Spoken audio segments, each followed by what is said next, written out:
महाराष्ट्र राज्य कृषी पणन मंडळ कोल्हापूर आणि कृषी उत्पन्न बाजार समिती सांगलीच्या संयुक्त विद्यमाने कृषी उत्पन्न बाजार समितीच्या आवारातील वसंतदादा सांस्कृतिक हॉलमध्ये आंबा महोत्सवाचा शुभारंभ जिल्हाधिकारी अशोक काकडे यांच्या हस्ते करण्यात आला आहे। दरम्यान शेतकऱ्यांनी आंब्याबरोबरच वेगवेगळ्या जातीच्या कलमांचाही व्यवसाय करावा, तो आर्थिक फायदा वाढवून देईल अशी प्रतिक्रिया जिल्हाधिकाऱ्यांनी यावेळी बोलताना व्यक्त केली आहे।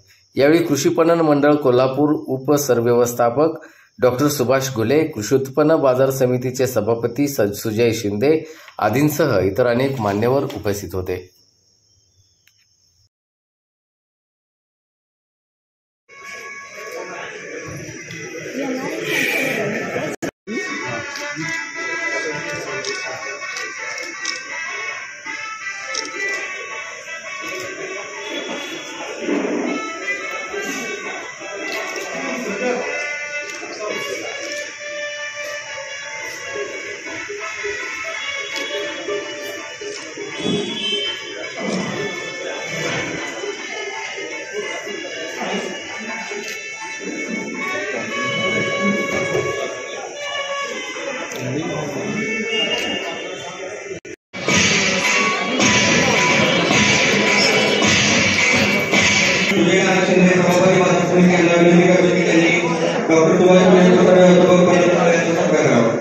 मोठ्या प्रमाणात डोंगरपट जमीन ठाणे जिल्ह्यात आणि त्या ठाण्यामध्ये बाय नावाच्या एका संस्थेने अशा डोंगरपट असलेल्या जमिनींवर एका एकरामध्ये 20 काजूची झाडं आणि 20 आंब्याची झाडं लावून त्या शेतकऱ्याच्या आयुष्यामध्ये आमूलाग्र बदल केलेला आहे।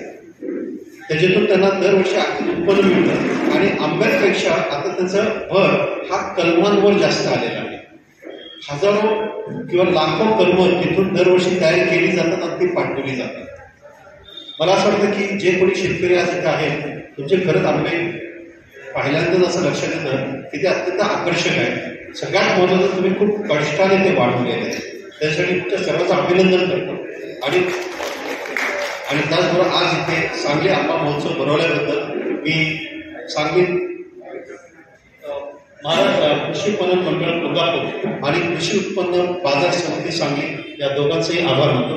आणि मला थोडंसं कामकाज असल्यामुळे सुभाष गुले, उपसरव्यवस्थापक, महाराष्ट्र राज्य कृषी पणन मंडळ कोल्हापूर। आज आपण सांगलीमध्ये सांगली आंबा महोत्सव 2025चं आयोजन केलेलं आहे। या आयोजनामध्ये कृषी उत्पन्न बाजार समिती ही आमच्यासोबत आहे।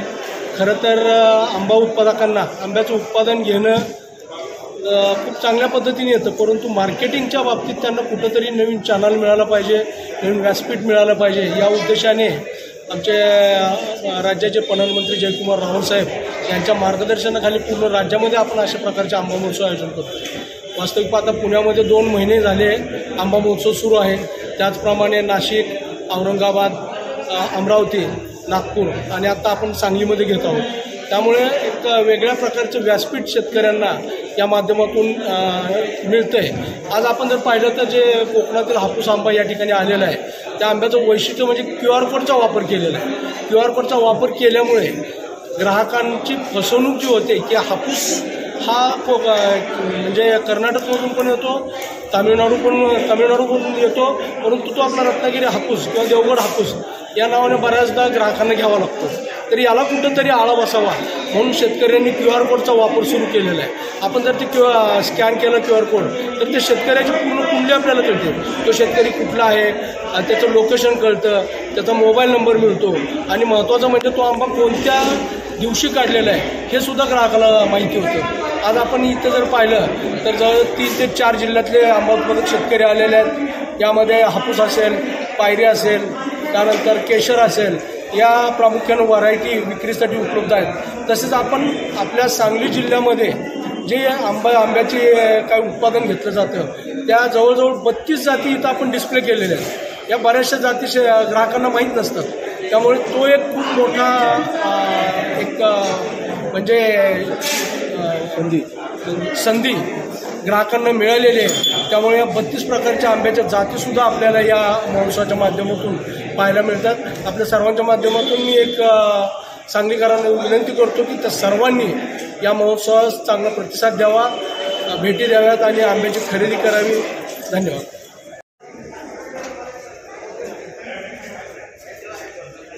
त्याचं सार्वजनिक करणं तुम्हाला निदान देते आपलं बिळंगी शेतकरी आहे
मामा पण आहे